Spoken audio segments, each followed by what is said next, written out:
Hi there, welcome back. My name is Maskani and I'm so happy to see you again. Today I've got some necessary vocabs to improve your English. Well, let's continue. The first word is possible. Possible means able to be, or be done, or happen, or able to be true, or able to be done or chosen properly. Examples. Number 1. Call me tomorrow evening if possible. Number 2. It is now possible for a man to walk on the moon. Number 3. Considering Melissa's weakness in writing, it is not possible for her to help you with your composition.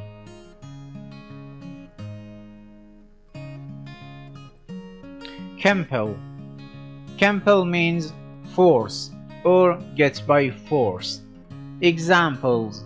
Number 1. It is not possible to compel a person to love his fellow man. Number 2. Heavy floods compelled us to stop. Number 3. Mr. Gerlin is a teacher who does not have to compel me to behave.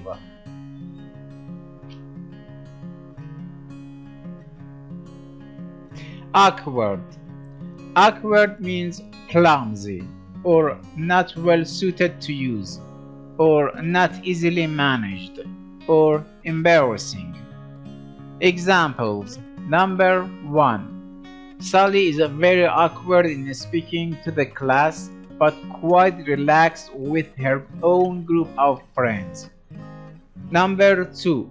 The handle of this bulky suitcase has an awkward shape. Number 3. Slow down because this is an awkward corner to turn.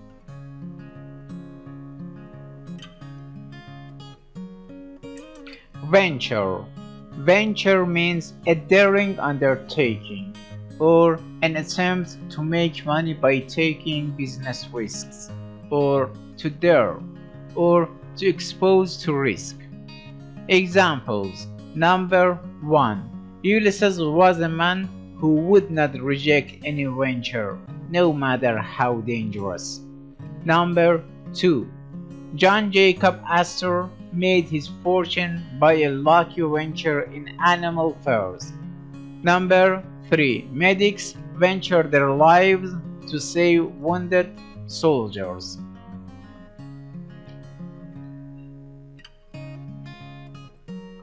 Awesome.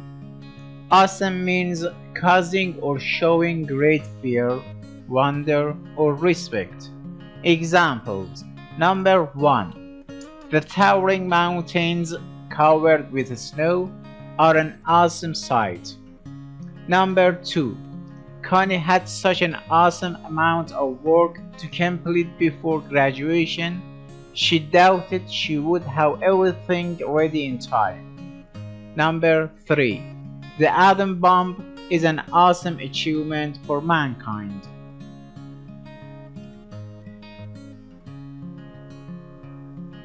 Guide.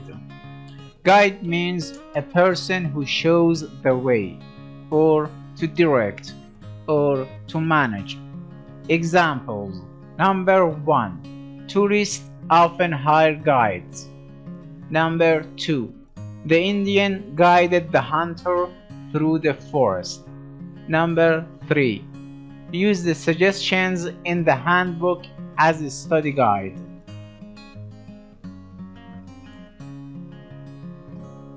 Quench.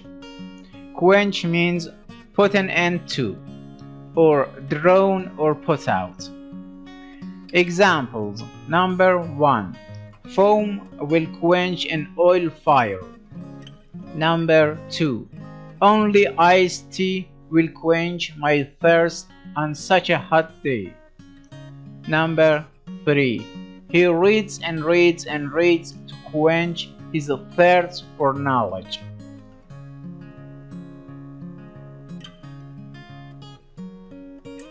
Betray. Betray means give away to the enemy, or be unfaithful, or mislead, or show. Examples. Number 1. Nick's awkward motions betrayed his nervousness. Number 2. Without realizing what he was doing, the talkative soldier betrayed his unit's plan. Number 3. The child's eyes betrayed his fear of the first dog.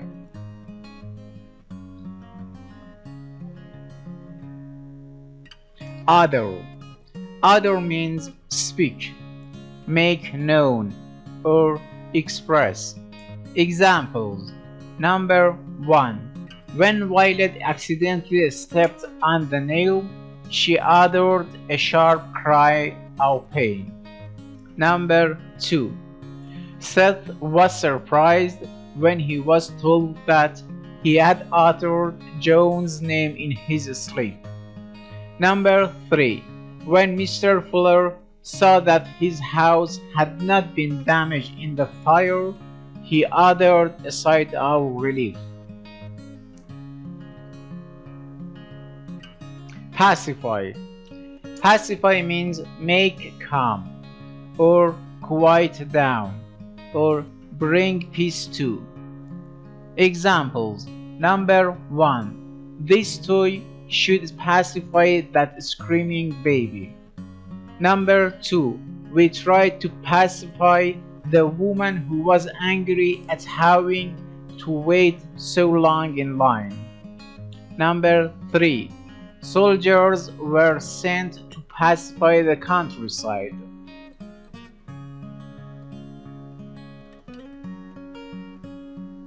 Respond. Respond means answer or react. Examples. Number 1. Greg responded quickly to the question. Number 2. My dog responds to every command I give him. Number 3. Mrs. Cowley responded to the medicine so well that she was better in 2 days.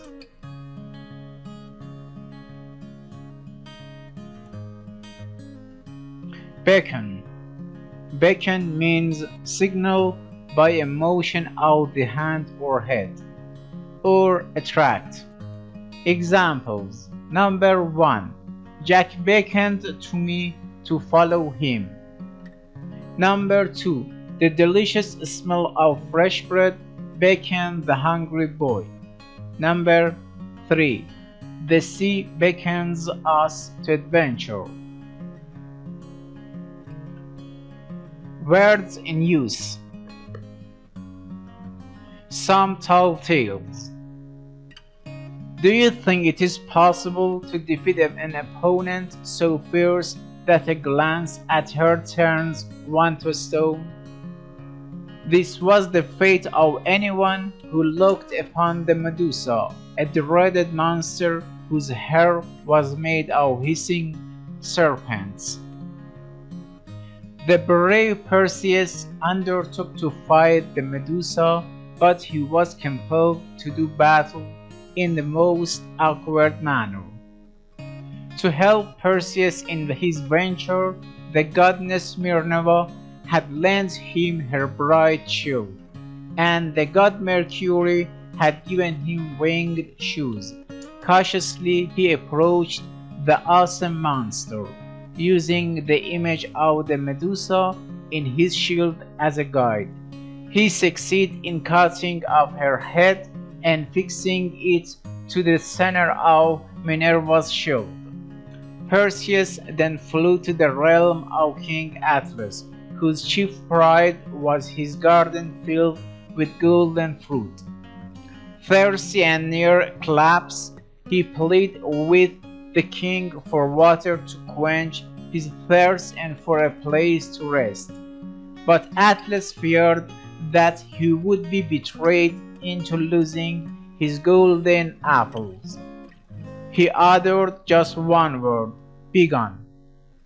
Perseus, finding that he could not pacify Atlas, responded by beckoning him to look upon Medusa's head.